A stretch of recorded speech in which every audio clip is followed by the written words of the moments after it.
when we concluded the previous tape, Mrs. Wischkin, you said that, and then the ghetto was created. Yeah. What do you remember about when that happened? Well, the ghetto was created on our street, so we got to stay in our home. But they had to move people out of the other streets. So other people came to live in our house. Did you know them? No, I didn't. There was one couple, I didn't know them. My mother's cousins, 3 cousins from Latvia who ran away were there. And they said there was a few houses away from ours, there was a little bridge with a little, like river, very little, that connected the 2 lakes. And there was a bridge going over it, a small bridge. And they said that the people on the other side of the bridge will die because they're elderly, sick, children. The people on our side of the bridge will not die because they are able to work. And I didn't know this at that time, but I found this out after. One of my father's friends, Nathan Belyak, came to my father because he was in the Judenrat and said to my father, are we the people who are going to die? Are we going to die? And my father looked at him and said, Nathan, we are all going to die. Because they knew, my father and they knew what was happening. There were people being shot in towns, in small towns all over, and the people who ran away said what was happening. Now, when your street was made into a ghetto, was it sealed? It didn't have to be sealed because there was the lakes and the mountain, and at the end where there were, as I remember, 3 streets that went off that street. So those streets were sealed off with barbed wire. And from those streets, all the Jews were moved into the ghetto. And so how many new people now came to live in your house? In our house, there were maybe 6 more people.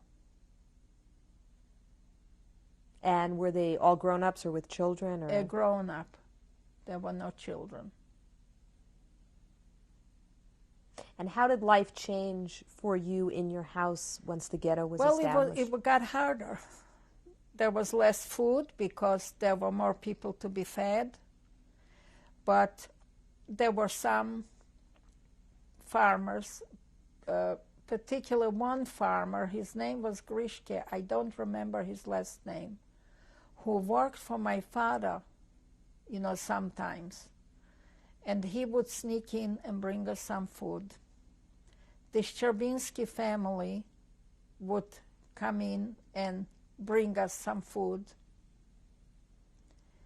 And somehow, the Germans would give us some bread, and there was such an overflow of fish from the lakes, so they would give the Jewish people fish, so we had plenty of fish. And somehow we managed as far as the food. What was a typical day like in the ghetto? It was nothing. The children didn't go to school. The grown-ups didn't work. Everybody just hung around and tried to make something to eat. A lot of people got sick and died. What was it like in your family? I mean, you had been, and you described before, a very happy, very close family. Well, there was no happiness anymore. It seemed everybody was very sad, depressed, especially the grown-ups. And I remember one day we were sitting at the table, and the children, the small children, would run back and forth and bang with the doors. And one of my mother's cousins said, she yelled at the children, "Stop banging with the doors, I have a headache." And my aunt, my father's sister, who was sitting next to her, said to her, "That's something also that I always remember." And she said to her, "Gittel, don't yell at the children. When the doors start banging, it will be bad. Let those doors bang forever." And at that time, I really didn't understand what she meant.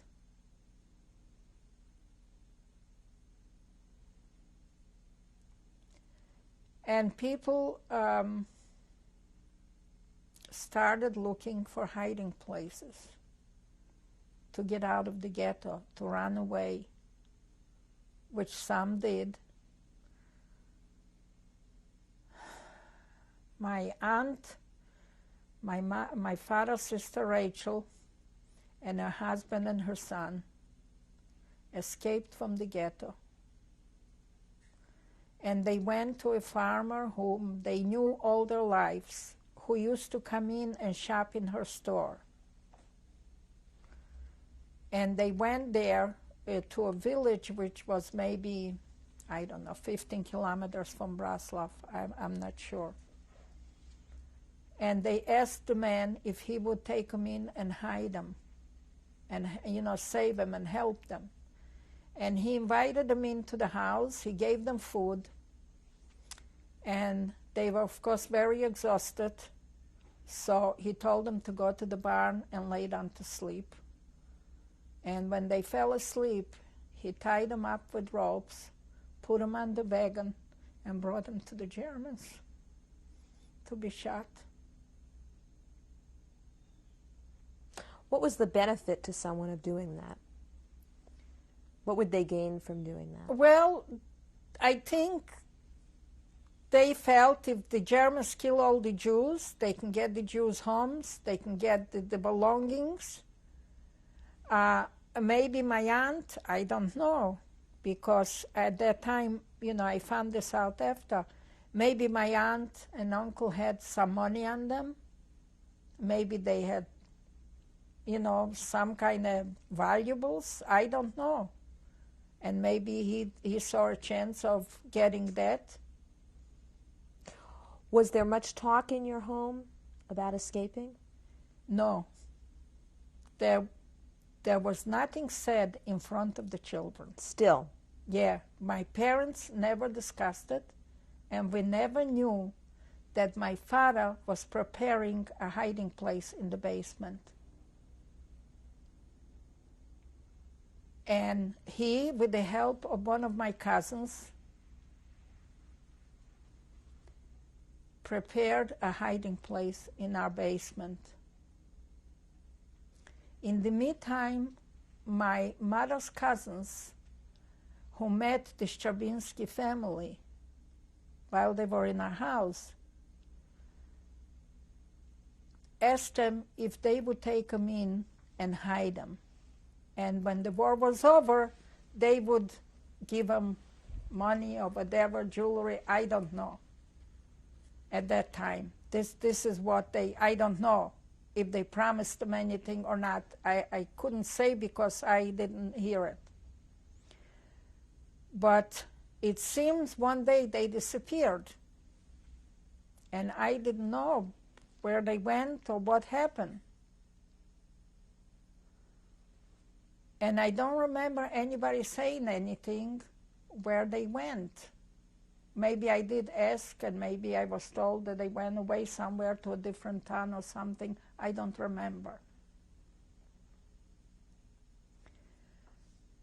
But on June the 2nd, the day before the massacre,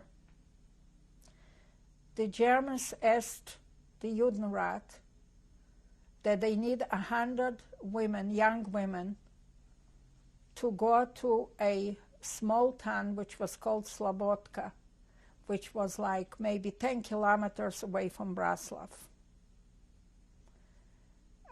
for work, to do some work. I don't remember. I don't know what kind of work, maybe to clean the soldiers' barracks there, or what kind of work they needed them for. And I remember waking up the next morning. My mother woke me up, or my father, I don't even remember who woke me up, and took me by the hand and dragged me in the hallway. We had a foot closet, and the floor from the foot closet came up, the boards, and my father pushed us in to the hiding place. Who was the us? The children. Okay. My mother, my father got in there. In the house at that time was one of my cousin's wives, Sonia, with her 2 little children, 2 little boys. And there was this couple that I mentioned before that lived in our house, and another cousin of mine with a husband. And my father told us that while we're there, we should not talk, to keep absolute quiet. As I found out after, there was water there and hard, dried up bread that they prepared, so because they didn't know how long we'll have to lay there in that hiding place. How big was it? It was, I don't know, it was like, we had a basement, and this was the whole length of the basement. My father made a wall in the basement out of bricks. It should look like that's where the basement ended. And there was a hallway that was going from our dining room, living room area to the kitchen. It was like a long hallway, so it was the length of that hallway. I don't know how many yards, I would say, maybe 10 yards, maybe 8 yards. I don't know. Because I didn't even know anything about it till this time. And we lay there. I heard my grandmother walking into the house and yelling, "Where are they taking us? Where are they taking us?" And we heard the Germans yelling at them to move. And we heard when they dragged down my 2 uncles, my father's 2 brothers, from the attic where they were hiding, and they were found. And they dragged them down. And they took them out. And then a few hours later, I don't know, it must have been maybe late afternoon or early evening, I couldn't say. But we heard footsteps in the house, like more than one person, maybe 3, maybe 4. And my father showed us with his hand that nobody should open their mouths, to keep absolute quiet. He showed us like this. And I'll never forget the voice of the man when he said, "Mr. Fisher, if anybody here is somewhere hiding, please come out. The Germans are promising that they will not shoot anybody anymore." My cousin's little boy started crying almost, and this lady who was there put her hands over his mouth and his face. He should keep quiet. When Mr. Rivas, who was the man that said that, and the Germans walked out of our house, the little boy was dead. He was suffocated.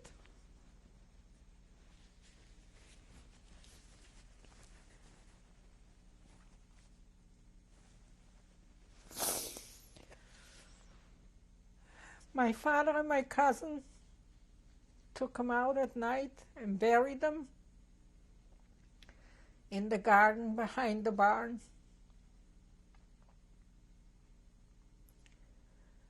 When I was in Bratslav 4 or 5 years ago, and I went to our house, a Russian lady who lives there said, "You know, sometimes at night we hear a child crying. I don't know who's crying, but my girlfriend said," Masha said to her, who was there with me, she said, "Of course there's a child crying here. There's a little boy buried right here in your garden."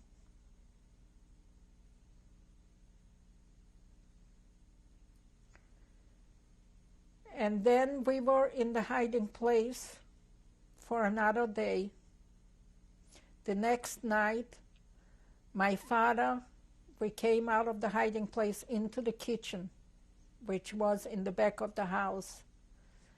And my father said that he wants me and my brother Naftali to go to the Stravinsky family, which was 18 kilometers away from Bratslav.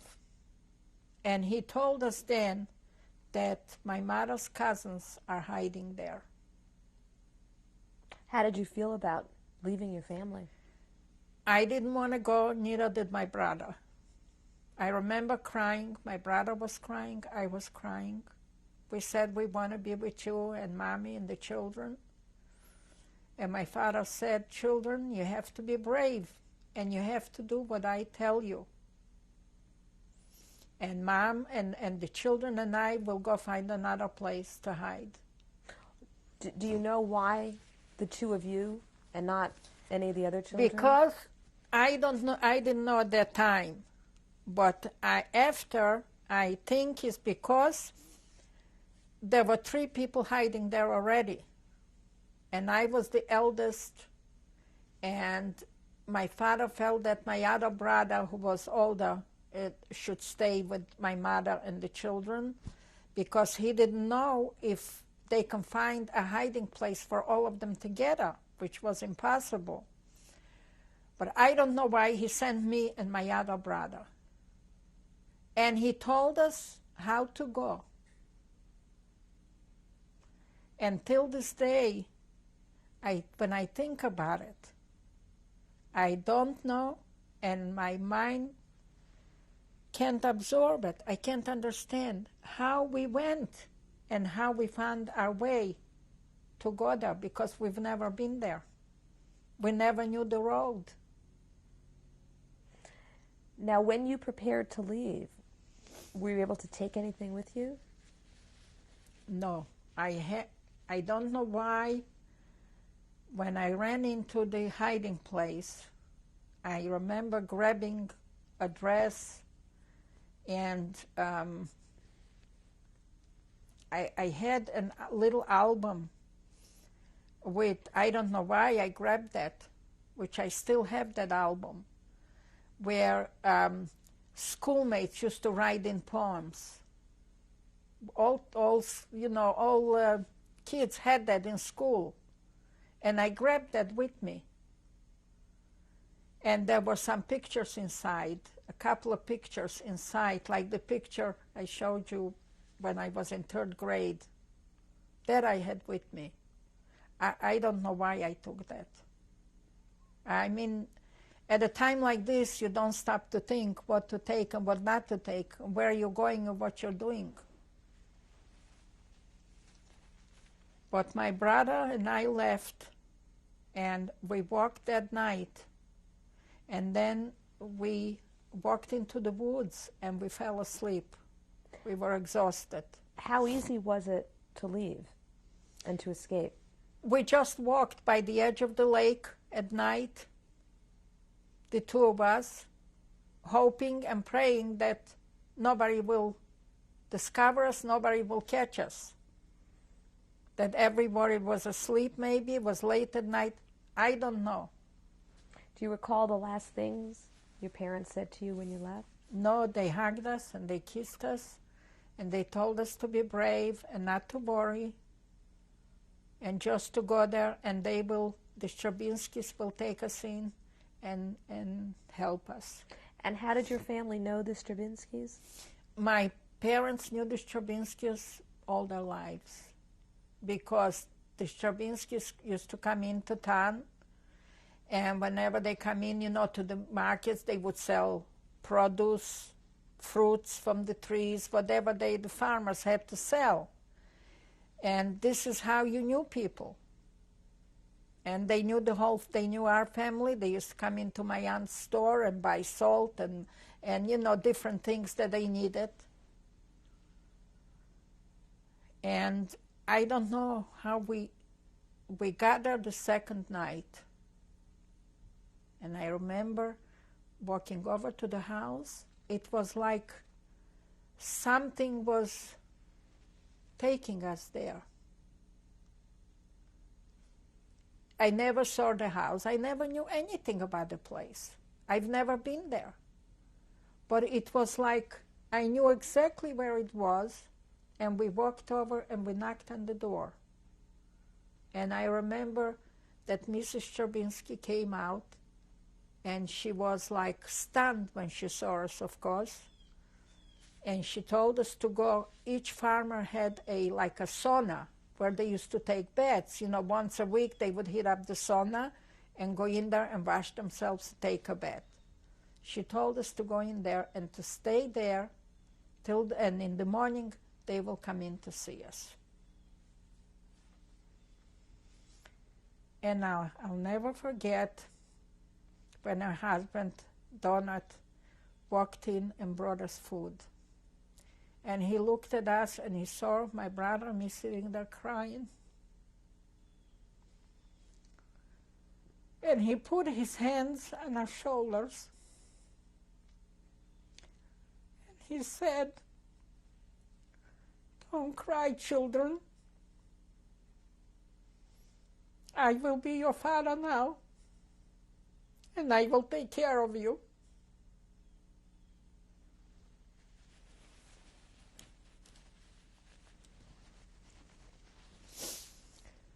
And that night, they took us into the barn where my mother's cousins were hiding.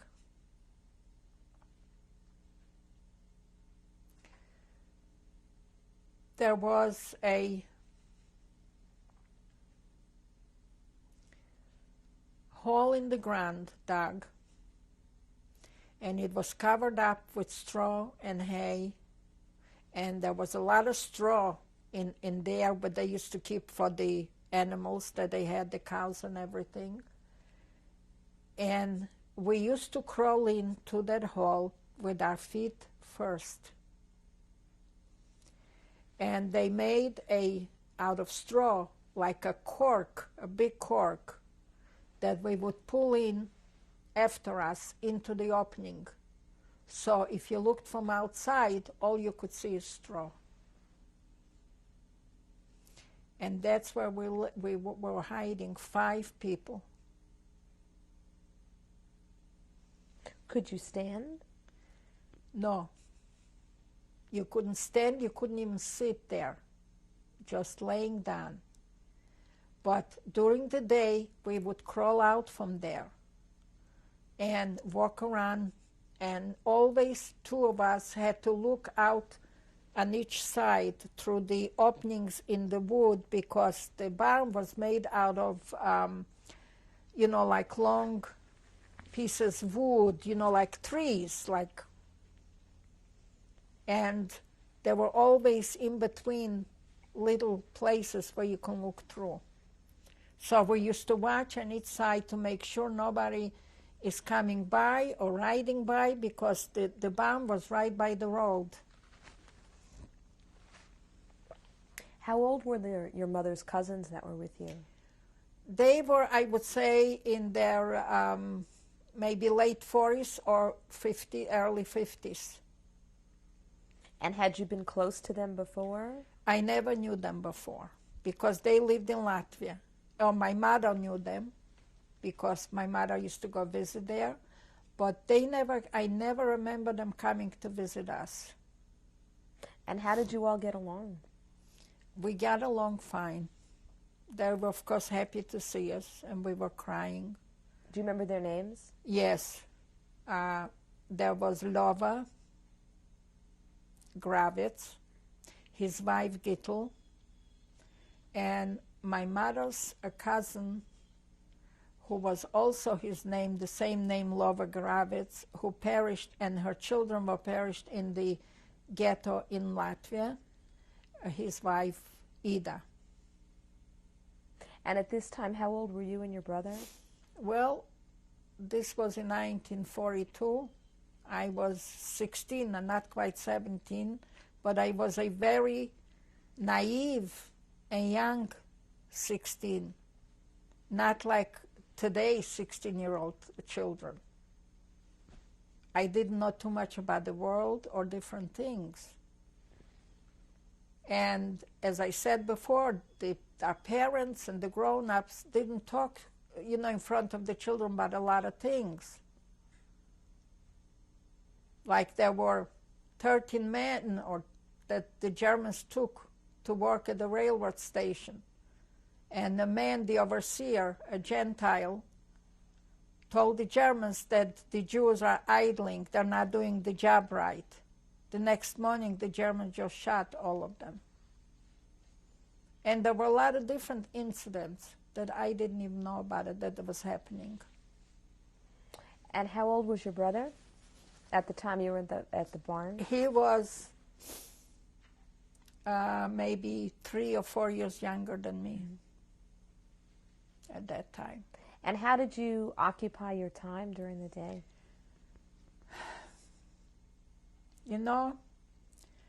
Somebody asked that of a friend of mine, how she occupied her time when she was in concentration camp. And she said to him, if you really want to know, I will tell you. We were picking lice out of our hair and out of our bodies. That's what we did. It was, the Szczerbinskis were wonderful, wonderful people. They always made sure that we had food to eat. And they always made sure that we had bread and water in case sometimes if one of the neighbors was in the house or the priest from the town nearby used to come to visit them and they couldn't bring us out a hot meal, they always used to say, at least you will have a piece of bread and some water to drink. We played cards, as I told you. We made out of straw all kinds of little things. And my cousins, we knitted, we crocheted things for the Szczerbinskis. And my cousin's mother, Ida, she used to write poems. Every day she would write poems.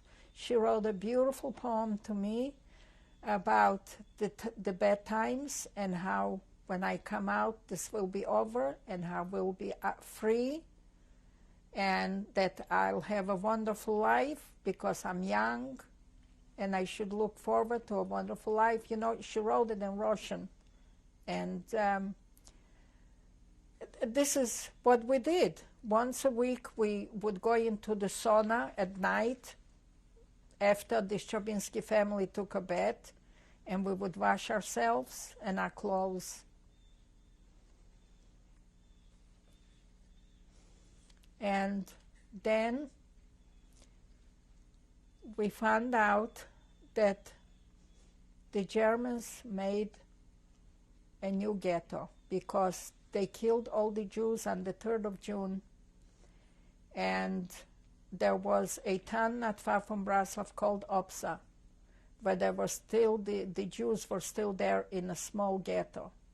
So they brought all of them into Bratslav and they organized a new ghetto. If you've enjoyed this video or know someone who would, please share it. Ziko Limits Vote. If you'd like to be notified of upcoming episodes, click subscribe to be notified.